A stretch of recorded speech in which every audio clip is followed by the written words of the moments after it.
জাতীয় নাগরিক পার্টি এনসিপির আহ্বায়ক নাহিদ ইসলাম বলেছেন, শেখ হাসিনার মামলার রায়ের আপিলের সময় শেষ। সরকারকেই সময় নির্ধারণ করে তাকে দেশে এনে ফাঁসির রায় বহাল রাখতে হবে।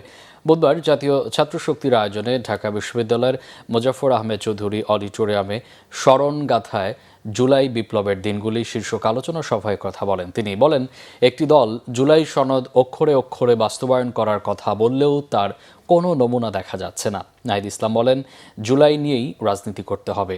জুলাইয়ের রাজনীতি গণতন্ত্রের রাজনীতি, আর জুলাইয়ের বিপরীত রাজনীতি ফ্যাসিস্টের রাজনীতি। এ সময় ঢাকা বিশ্ববিদ্যালয়ের ভিসি ও শিক্ষক নিয়োগের নানা অব্যবস্থাপনা নিয়েও কথা বলেন নাহিদ ইসলাম।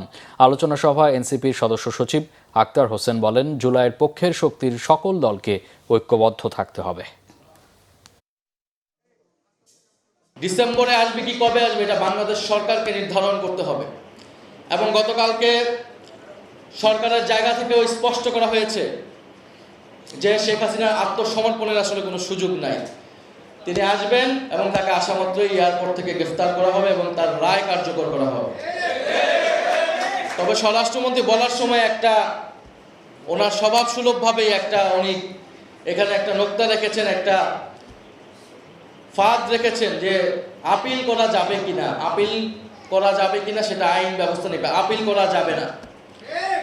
শেখ হাসিনার মামলার আপিলের রায় যখন হয়েছে আপিল করার সুযোগ ছিল 30 দিন, সেই 30 দিনে শেখ হাসিনার পক্ষ থেকে কেউ আপিল করে নাই, ফলে শেখ হাসিনার মামলার রায়ে কোনো আপিলের সুযোগ নাই।